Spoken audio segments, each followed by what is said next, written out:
Hello મિત્રો, welcome to Indian ઇનસાઇટ્સ into. આજે આપણે ફરીથી જીપીએસસી મેઇન્સ માટેનું સ્ટ્રેટેજી વિડીયો લઈને આવી ગયા છે કે જ્યાં આપણે વ્યાકરણનું મહત્વ સમજશું બંને માટે, ઇંગ્લિશ તેમજ ગુજરાતીના પેપર માટે. હવે તમને એવું થતું હશે કે માત્ર એક 20 માર્કના વ્યાકરણ માટે અલગથી એક વિડીયો બનાવવાની શું જરૂર પડી, પણ બિલીવ કરો, આ 20 મિનિટ અથવા તો 15 મિનિટ તમને અહીંયા સ્પેન્ડ કર્યા બાદ ખબર પડશે કે આ વિડીયો કેટલો ઇમ્પોર્ટન્ટ હતો અને તમે કેટલું ક્લેરિફાય થશે તમારા માટે. અને જે એનું હેડિંગ છે કે વ્યાકરણનું મહત્વ, એ તમને હકીકતમાં સમજાશે કે શા માટે આ વિડીયો આખો બનાવવાની જરૂર પડી, તે કેવી રીતે મહત્વપૂર્ણ છે તેના ઉપર ચર્ચા કરીશું. તો શરૂ કરીએ. Welcome to insights into. પહેલાં આપણે વિડીયોનો રોડમેપ જોઈ લઈએ કે હકીકતમાં વિડીયો તમને કઈ રીતે મદદફૂલ થવાનો છે. તમે નવા કે જૂના તૈયારીમાં કંઈ ફરક નથી પડતો, બંને માટે યોગ્ય રીતે ફાયદાકારક થશે. Excuse me.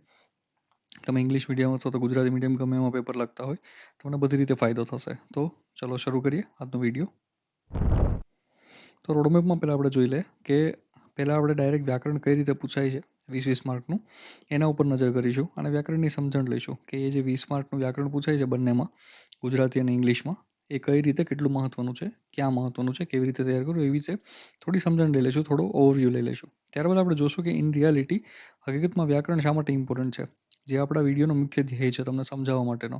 અને આ સમજ્યા પછી તમારું આખા ભાષાના પેપરમાં ફરક પડશે, બિલીવ મી. એટલા માટે એટલે અહીંયા સુધી તો ખાસ જોજો, અથવા તો સ્કીપ કરીને અહીંયા સુધી પહોંચી જશો, પણ અહીંયા આવ્યો છો તો આ પાર્ટ જોઈને જજો.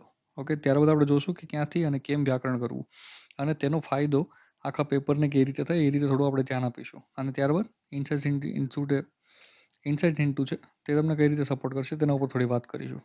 તો શરૂ કરીએ પહેલાં કે ડાયરેક્ટ વ્યાકરણ પેપરમાં કઈ રીતે પૂછે. આપણને ખબર જ છે બધાને, છતાં પણ થોડું એના ઉપર નજર ફેરવી લઈએ. તો બંને પેપરમાં ડાયરેક્ટ વ્યાકરણ આપણને ખબર છે કે 150 માર્કના બે પેપર હોય છે, ગુજરાતી અને ઇંગ્લિશ. એમાં 20 માર્કના ગ્રામરના બે ટોપિક હોય છે. હવે આમાં 13 નંબરના પ્રશ્નો પર ગ્રામરના પ્રશ્નો પૂછાય છે, જેમાં આપણને બધાને ખબર જ છે. આ બધા આપણે સૌ વાંચી શકીએ છીએ, મારે ફરીથી અહીંયા બોલવાની જરૂર નથી, આપણને બધાને ખ્યાલ છે. તે ઉપરાંત ઇંગ્લિશમાં સેમ છે. ઇંગ્લિશમાં 9th ક્વેશ્ચન ઉપર, બીકોઝ આમાં ઇંગ્લિશના પેપરમાં 10 પ્રશ્નો પૂછાય છે, જ્યારે ગુજરાતીમાં 13 પ્રશ્નો પૂછાય છે. એટલા માટે થોડું ટફ પણ આપણને લાગે છે લખવા માટે, એટલે ઇંગ્લિશ જલ્દી પૂરું થઈ જાય છે. પણ આપણો આજનો ધ્યેય એ છે કે આ વિશે ડિસ્કસ કરવું કે હકીકતમાં 20 માર્ક કઈ રીતે ઇમ્પોર્ટન્ટ છે. તો આપણે જોઈએ તો 40 માર્ક અહીંયા માત્ર ગ્રામરના થઈ જાય છે. પણ એક વસ્તુ તમે સમજો કે આ 40 માર્ક રોકડા છે અને ઓબ્જેક્ટિવ કહેવાય, કે અહીંયા તમને મળે તો 1 માર્ક મળે, અથવા તો 1.5 મળે, અથવા 0 મળે. આમાં કોઈ વેરિયેબિલિટી નથી હોતી. આમાં તમે સાચું લખ્યું, લાઈક ફોર એક્ઝામ્પલ હું કેમ આવું બોલું છું ઓબ્જેક્ટિવ, બિકોઝ ધારો કે કોઈ ડિસ્ક્રિપ્ટિવ ક્વેશ્ચન છે. હવે એમાં એવું બની શકે, હું એવું નથી કહેતો બને છે, એવું બની શકે કે તમે કોઈ કરતાં સારો લખ્યો છે, કોઈના કરતાં ઘણા કરતાં તમે સારો આન્સર લખ્યો, પણ છતાં તમને 2.5 માર્ક જ મળ્યા. જ્યારે બીજાએ તમારા કરતાં ખરાબ આન્સર લખ્યો છે તો એને મે બી 3 મળી શકે, એને 4 મળી શકે. પણ ગ્રામર એક જ એવી વસ્તુ છે કે જ્યાં તમે જે લખ્યું છે એના પૂરા ઓબ્જેક્ટિવ માર્ક મળવાના છે. એટલા માટે આ 40 માર્ક બહુ ઇમ્પોર્ટન્ટ બની જાય છે પેપર માટે. અને જે લોકોએ ઇન્ટરવ્યૂ આપ્યું છે તમને ખબર હશે કે 1 અને 1.5 માર્ક માટે કેવા ઇસ્યુ થતા હશે તમારે ગ્રામર. અને જ્યારે તમારી થોડું એવું થશે કે 0.5 અથવા તો 1 માર્કથી બહાર રહી ગયા, ત્યારે તમારું ધ્યાન અહીંયા જ જશે કે ગ્રામર થોડું કરી લીધું હોત ને, ત્યાંથી આપણને 2 થી 3 માર્ક મળી જાત. એટલા માટે ગ્રામર એ રીતે 40 માર્ક માટે ઇમ્પોર્ટન્ટ છે. પણ પહેલાં આપણે સમજીએ કે ગ્રામરને હકીકતમાં સમજવું કઈ રીતે આ 20 માર્ક માટે અથવા તો 40 માર્ક માટે, જે પણ પ્રશ્નમાં પૂછાણું છે એના માટે. તો પહેલાં આપણે ગ્રામરને સમજવાનો પ્રયત્ન કરીએ. તો ગ્રામર જેટલું પણ પૂછાય છે એને મેં અહીંયા બે પાર્ટમાં ડિવાઈડ કર્યું છે, એક સ્કિલ આધારિત, એક રીડિંગ આધારિત. તમને સમજાવું. રીડિંગ આધારિત એટલે શું, કે તમારે વાંચવું જ પડે. તમે ક્યાંક વાંચેલું હોય, તમે ક્યાંક સાંભળ્યું હોય, તમને ખબર હોય તો જ તમે એનો આન્સર કરી શકો. એવા અમુક પોઈન્ટ છે કે જેમાં તમારે વાંચવું જ પડે, એમાં કોઈ સ્કિલ નથી, એમાં કોઈ લોજિક નથી, એ સૌને ખબર છે. જ્યારે અમુક ટોપિક એવા છે કે જે સ્કિલ આધારિત છે, લોજિક આધારિત. આ ક્યારેય પણ થઈ શકે, તમે ક્યારેય પણ શીખી શકો આને. આના જેવું નથી રીડિંગ જેવું, કે આ તો એવું છે કે જે લોકોને ગુજરાતીમાં રસ હોય છે, જે લોકો ગુજરાતી નવલકથાઓ વાંચતા હોય છે, જે લોકો ગુજરાતી કોઈ પણ સામાન્ય કોઈ પણ વસ્તુ વાંચતા હોય, તે લોકોને આ પાર્ટ્સમાં વધારે ધ્યાન હોય છે. અને આ જે સ્કિલ આધારિત છે એ તો કોઈ પણ શીખી શકે છે, બિકોઝ એ ટોટલી લોજિક પર છે.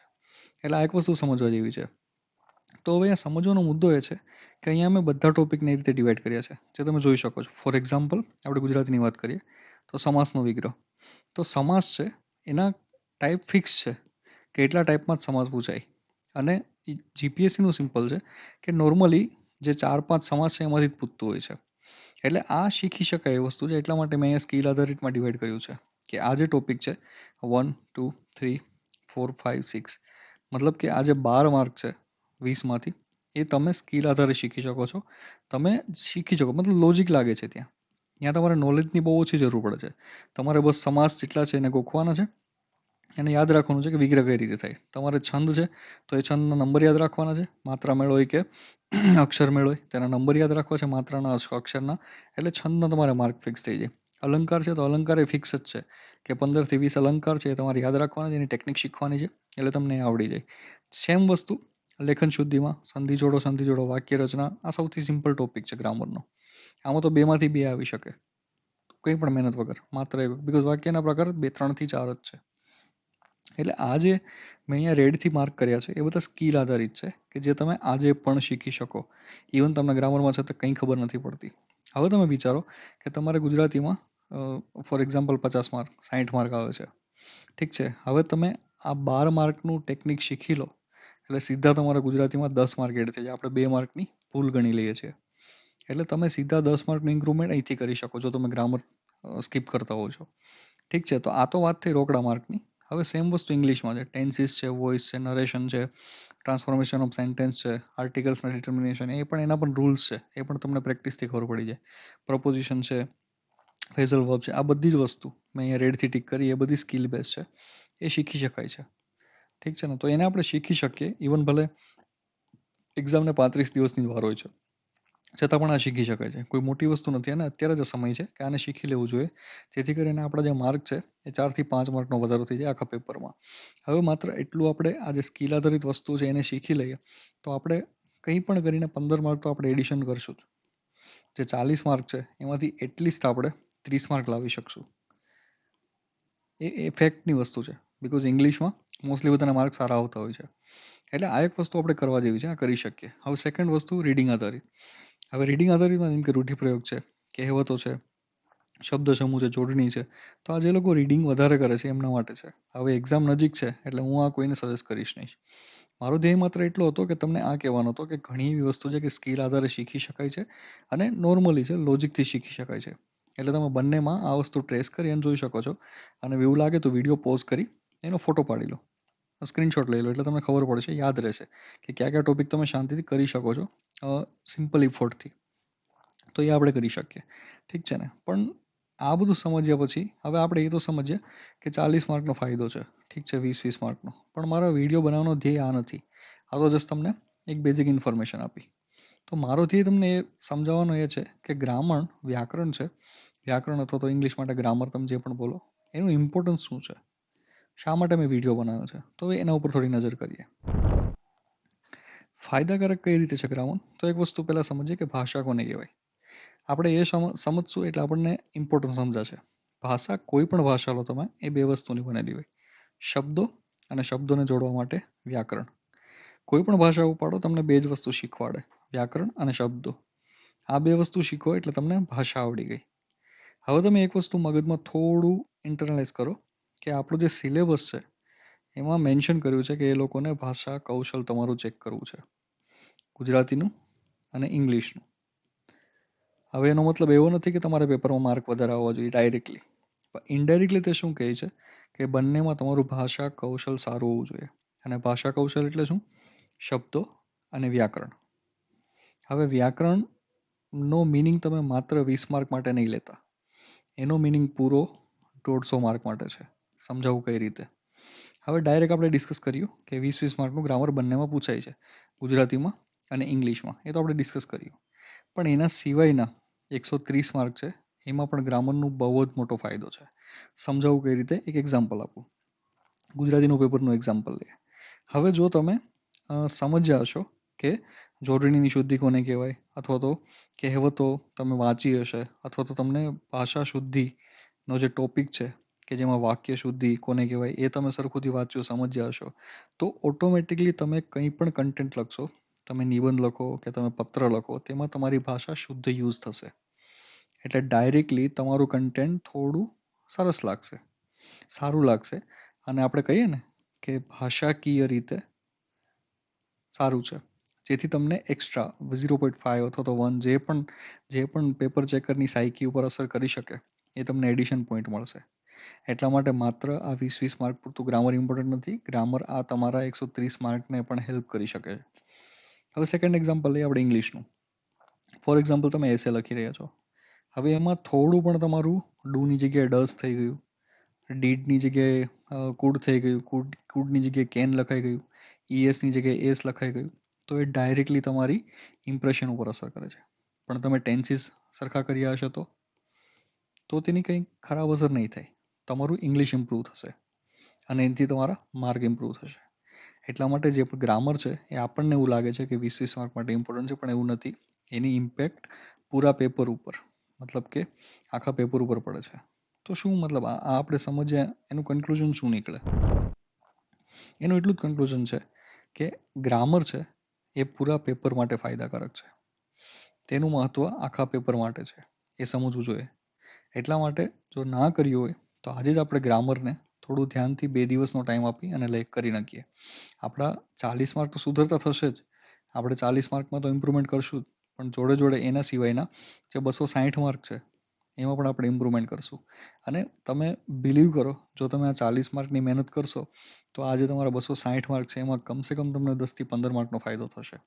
બિકોઝ આપણે જેમ સમજ્યું એમ કે તમારું વ્યાકરણ સુધરે છે એટલે તમારી ભાષા સુધરે છે. એટલે તમને ખાલી આ 20 માર્ક જ નહીં, તમને આ 160 માર્કમાં પણ ફાયદો, 260 માર્કમાં પણ ફાયદો થશે. બસ આ જ મુદ્દો હતો કહેવા માટેનો. પણ હવે આપણને એક ક્વેશ્ચન થાય કે એને તૈયાર કઈ રીતે કરવું. તો તૈયાર કરવાની પણ એક ટેકનિક. હવે ઓબ્વિયસલી મેં એટલી મહાભારત કરી છે તો મારે એ પણ કહેવું પડશે કે શસ્ત્રોની ધાર કેમ કાઢવી. તો એના પર પણ થોડી વાત કરી લઈએ કે તૈયારી કઈ રીતે કરવી. તો સિમ્પલ લોજિક છે. જેમ મેં 2 પાર્ટ પાડ્યા હતા કે એક રીડિંગ આધારિત ગ્રામર અને એક સ્કિલ આધારિત ગ્રામર. તો કહેતા થોડું હાર્શ લાગશે, પણ જે રીડિંગ આધારિત ગ્રામર છે તેને અત્યારે મહેરબાની કરી ટાઈમ વેસ્ટ ના કરો. જો તમે નથી કર્યું, કે જે આપણે વાત કરી હતી ગુજરાતીમાં 12 માર્કનું અને 12 માર્કનું સ્કિલ આધારિત અને 8 માર્કનું રીડિંગ આધારિત છે. તો આજે 8 માર્ક છે. જો તમે નથી કર્યું, તમે નથી વાંચ્યું, તો પ્લીઝ અત્યારે ટાઈમ વેસ્ટ ના કરતા. તમારે બધું થઈ ગયું છે, રિવિઝન, પ્રેક્ટિસ બધા જ સબ્જેક્ટનું, જીએસનું બધાનું, તો તમે વાંચો, કોઈ ઇશ્યુ નથી. પણ પ્લીઝ જો તમે ના કર્યું હોય તો એ જે રીડિંગ આધારિત ગ્રામરના ટોપિક્સ છે એમાં અત્યારે ટાઈમ વેસ્ટ ના કરતા. તો ધ્યાન શેમાં આપવાનું? સ્કિલ આધારિત ટોપિક્સમાં. હવે એમાં 3 સ્ટેજ છે, એના ધ્યાન આપવાનું. સૌથી પહેલાં સમય કાઢો, તૈયાર કરો ટોપિકને, કે ટોપિક કઈ રીતે શું કહેવા માંગે, એના નિયમ કેટલા છે, એના ટાઈપ્સ કેટલા છે, એ બધું તૈયાર કરો. ત્યારબાદ પ્રેક્ટિસ કરો. આ બંને એકવાર કર્યા બાદ એની નોટ્સ બનાવી લો રિવિઝન કરવા માટે. કારણ કે રિવિઝન કરતું રહેવું પડશે. જેટલું તમે રિવાઇઝ કરશો એટલું તમારા પેપરમાં દેખાશે, એટલું તમારા માત્ર 20 માર્ક નહીં, તમારા બીજા 130 માર્ક, એટલે કે ટોટલ તમારા 150 માર્કમાં દેખાશે. તો એક સિમ્પલ લોજિક છે જેના આધારે તમે કરી શકો છો. હવે સોર્સ કહેવો પડશે મારે, બિકોઝ ઓબ્વિયસલી એમ બ્લાઇન્ડેડ તો હું ના છોડી શકું. તો સોર્સ ઉપર થોડું વાત કરી દો.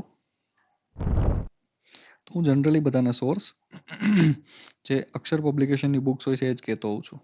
એટલે મતલબ મે બી ઘણા બધા નવા પબ્લિકેશન છે કે જે આવતા હોય છે, પણ હવે મારે એટલું વિડીયો બનાવે તો સોર્સ કહેવો પડે, એટલા માટે હું કહું તો હું અક્ષર પબ્લિકેશન જ કહું. એનું રીઝન છે કે ગુજરાતી બહુ જ કોમ્પ્રિહેન્સિવ છે, બહુ જ સારી રીતે, અને ઇંગ્લિશ જે છે એને ગુજરાતીમાં આપ્યું છે, મતલબ કે આપણને સમજાઈ શકે. એટલા માટે હું અક્ષર પબ્લિકેશન બધાને કહેતો હોઉં છું. અને બીજી વસ્તુ મેઇન ઇમ્પોર્ટન્ટ, કે પ્રેક્ટિસ માટે બહુ જ બધા એક્ઝામ્પલ આપેલા છે. એટલા માટે આ અક્ષર પબ્લિકેશન સારું રહે છે. મને કોઈ રોયલ્ટી નથી મળતી, આ તો જસ્ટ તમને કહી દઉં ક્લેરિફિકેશન માટે. એટલે પ્રિપેર કરવું ક્યાંથી કરવું, તો કે સોર્સમાંથી કોઈ પણ સોર્સ, તમે કોઈ તમારો સોર્સ પણ ચૂઝ કરી શકો છો. પણ એક વસ્તુ છે, એવો સોર્સ ચૂઝ કરજો જ્યાં તમે પ્રેક્ટિસ કરવાનો મોકો મળે. ફરી તમે તૈયાર તો કરી લો, પ્રેક્ટિસ કરવાનો મોકો જ ન મળે, શું કરવાનું? એટલા માટે પ્રેક્ટિસ કરવા મોકો મળે. બિકોઝ આમાં ઘણા બધા એવા એક્ઝામ્પલ્સ અને એક્સરસાઇઝ આપેલી છે જ્યાંથી તમે પ્રેક્ટિસ કરી શકો. આ બંને બુકની લિંક હું ડિસ્ક્રિપ્શનમાં આપી દઈશ, ત્યાં તમે સીધી ડાયરેક્ટ પરચેસ કરવી હોય તો કરી શકો છો. મારી પાસે એકચ્યુઅલીમાં પીડીએફ પણ છે, પણ એ શેર કરવી સારી નથી, કોપીરાઇટ લાગી શકે. અને તમને ખબર જ છે કે પીડીએફ ક્યાંથી મેળવવી, તમને મળી જશે ગમે ત્યાંથી. તો આ બંને બુક છે, ત્યાંથી તમે ગ્રામર પ્રિપેર કરી શકો. આપણો ધ્યેય શું છે કે 150 મતલબ કે 300 માર્કમાં ફરક પડવો જોઈએ ગ્રામર કરીને. તો એ વસ્તુ છે. હવે પ્રિપેર અને પ્રેક્ટિસ ઉપર તો આપણે ધ્યાન આપ્યું કે ક્યાંથી કરવું, સોર્સથી. હવે આપણે જોઈએ કે નોટ્સ બનાવી લેવી સારી, એના થોડી રિવિઝન કરી શકીએ. તો ઓબ્વિયસલી એક્ઝામ્પલ આપવું પડશે કે કઈ રીતે નોટ્સ બનાવી, કઈ રીતે ફાયદો થાય. તો એક એક્ઝામ્પલ જોઈએ. હવે તમે જો, આ ગુજરાતીના અલંકારની નોટ્સ છે અને આ ટેન્સની નોટ્સ છે, મતલબ કે કાળ ઇંગ્લિશના. હવે અહીંયા તમે જુઓ કે જે અલંકાર છે, શબ્દ અલંકાર છે, તો અહીંયા લખી નાખ્યું કે ભાઈ એટલા શબ્દ અલંકાર આવે, બાકીના અર્થ અલંકાર. હવે અહીંયા એટલામાં 1 2 3 4 5 6 7 8 આ એટલા એવા પેજમાં આ A4 સાઇઝ પેજ છે, એનો ત્રીજો ભાગ છે. એ ત્રીજા ભાગમાં 9 અલંકાર સમાઈ ગયા, મતલબ કે આખા પેજમાં બધા જ અલંકાર સમાઈ ગયા. હવે તમે અહીંયા જો કે ઉપમા એટલે સરખામણી, દમયંતીનું મુખ ચંદ્ર જેવું છે. બીજા શબ્દો જેવુંની જગ્યાએ શું હોઈ શકે? સમાન, તજ્ઞતા, માફક, સમોવડું, તણી, કેરી. બસ આ નોટ્સ બની ગઈ. હવે જે તમે બુક વાંચશો તો એ બુકમાં આઈ થિંક અડધા પેજમાં આપ્યું છે ખાલી ઉપમા અલંકાર. તો હવે એને આપણે એક લીટીમાં લખવાનું છે. શા માટે? કારણ કે આપણે એને રિવાઇઝ કરી શકીએ, રિવિઝન કરી શકીએ. એટલા માટે આવી રીતે જેટલું બને એટલું શોર્ટમાં એવી રીતે નોટ્સ બનાવી લે જેથી આપણે રિવાઇઝ કરી શકીએ. સેમ વસ્તુ અહીંયા. આ તમને એક સિમ્પલ ટેબલ દેખાતું હશે, પણ આ ટેબલમાં કેટલી વસ્તુ તમને સમજાવું. ટેન્સીસ છે, એક્ટિવ પેસિવ પણ છે આમાં. સમજાવું કઈ રીતે? અહીંયા તમને જે પેન્સિલથી દેખાય છે એ હકીકતમાં ટેન્સ લખ્યા છે, અને જે તમને બ્લુ પેનથી દેખાય છે એ એક્ટિવ પેસિવ લખ્યા છે. કે એક્ટિવ પેસિવ થાય અથવા તો ડાયરેક્ટ ઇનડાયરેક્ટ થાય તો શું થાય.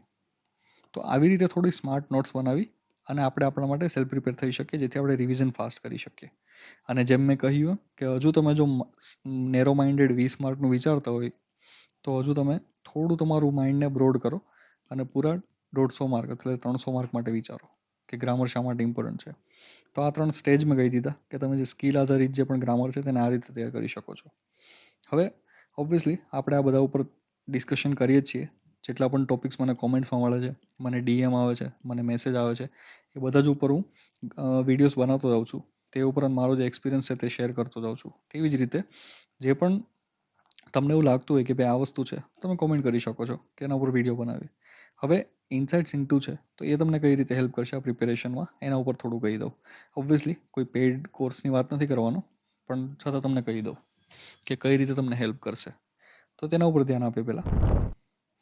તો ઇનસાઇટ્સ ઇન્ટુ સ્પેસિફિકલી તમને 3 વેમાં મદદ કરશે. પહેલું તો ઓબ્વિયસલી વિડીયો, કે મતલબ જે મેઇન એક્ઝામિનેશન છે, મેઇન્સ, એને આપણે સમજવાનો પ્રયત્ન કરીશું અલગ અલગ વસ્તુઓથી. જેમાં કરંટ અફેરનો વિડીયો છે મેં ઓલરેડી બનાવ્યો છે, તમને ચેનલ પર નીચે ડિસ્ક્રિપ્શનમાં હશે, ત્યાંથી તમે જોઈ શકો છો એવી રીતે વિડીયોઝ બનાવીને.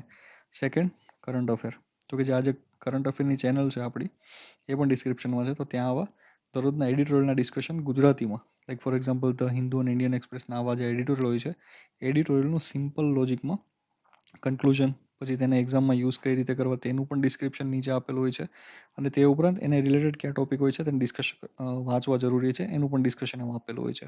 તો આવી રીતે કોમ્પ્રિહેન્સિવ એક સમરી દરરોજ આપણા આ જે કરંટનું ચેનલ છે એના ઉપર અપલોડ થાય, ત્યાંથી તમે જોઈન કરી શકો. થર્ડ, કે કોઈ important topic like for example જે કેશવાનંદ ભારતી જજમેન્ટ છે, બેઝિક સ્ટ્રક્ચર, એ મૂળભૂત માળખાને 50 વર્ષ પૂરા થયા છે. આઈ થિંક 1973માં જજમેન્ટ આવ્યું હતું. તો એના ઉપર આખું છે કે ભાઈ માળખાની કઈ રીતે મતલબ માળખું પ્રોસેસ થયું છે, એના પાર્ટ્સ ક્યાં છે, ક્રિટિસિઝમ શું છે, એ બધી જ વિશે આમાં માહિતી છે. તો એવા જે પણ ઇમ્પોર્ટન્ટ ટોપિક્સ લાગતા હોય છે તેના ઉપર પણ આવી રીતે આપણી જીપીએસસીની ચેનલ પર અપડેટ થતા હોય છે. આ બધાની લિંક ડિસ્ક્રિપ્શનમાં છે, તમે જોઈન કરી શકો જેથી કરી તમને અપડેટ મળતું રહે. હવે કોઈને એવું ઇસ્યુ થાય કે ભાઈ નેક્સ્ટ વિડીયો કયો આવશે, તો ઓબ્વિયસલી હું કોઈ એવું શેડ્યુલ બનાવીને નથી બેઠો, બિકોઝ હું કોઈ કોર્સ વેચવા નથી બેઠો.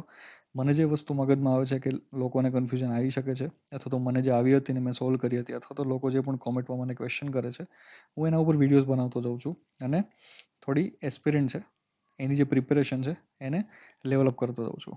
છતાં પણ તમને એવું લાગતું હોય કે નેક્સ્ટ વિડીયો શેના ઉપર આવશે, તો તમે કોમેન્ટ સેક્શનમાં લખી અને તમે જણાવી શકો છો કે આના ઉપર વિડીયો બનાવો, મારે જોઈએ છે એવી રીતે. ઠીક છે, તો આપણે વિચારીશું એની પર વિડીયો બનાવીશું. તો હવે નેક્સ્ટ વિડીયો આમાંથી કોઈ પણ કે ભાષા અઘરું કે જીએસ એની ઉપર થોડું ડિસ્કસ કરીશું કે ક્યુ પેપર કેમ તૈયાર કરવું એની ઉપર, એનું પેપર છે, અથવા તો GS3 માટે કરંટ, અથવા તો એથિક્સ છે. તો આ બધા વિડીયોઝ હજુ પેન્ડિંગ છે અને જો આવશે જેમ મૂકતો રહીશું, જેથી કરી તમારી જે પ્રિપેરેશન છે એ થોડી ઇઝી થતી રહે. તો બસ એટલું જ આજ માટે. આપણી ચેનલની લિંક્સ છે નીચે આપેલી છે, ત્યાંથી તમે જોઈન કરી શકો જેથી કરી તમને અપડેટ મળતી રહે. અને બસ આજ માટે એટલું જ. Thank you. મળીએ હવે નેક્સ્ટ વિડીયોમાં અને સબસ્ક્રાઈબ કરો. Thank you.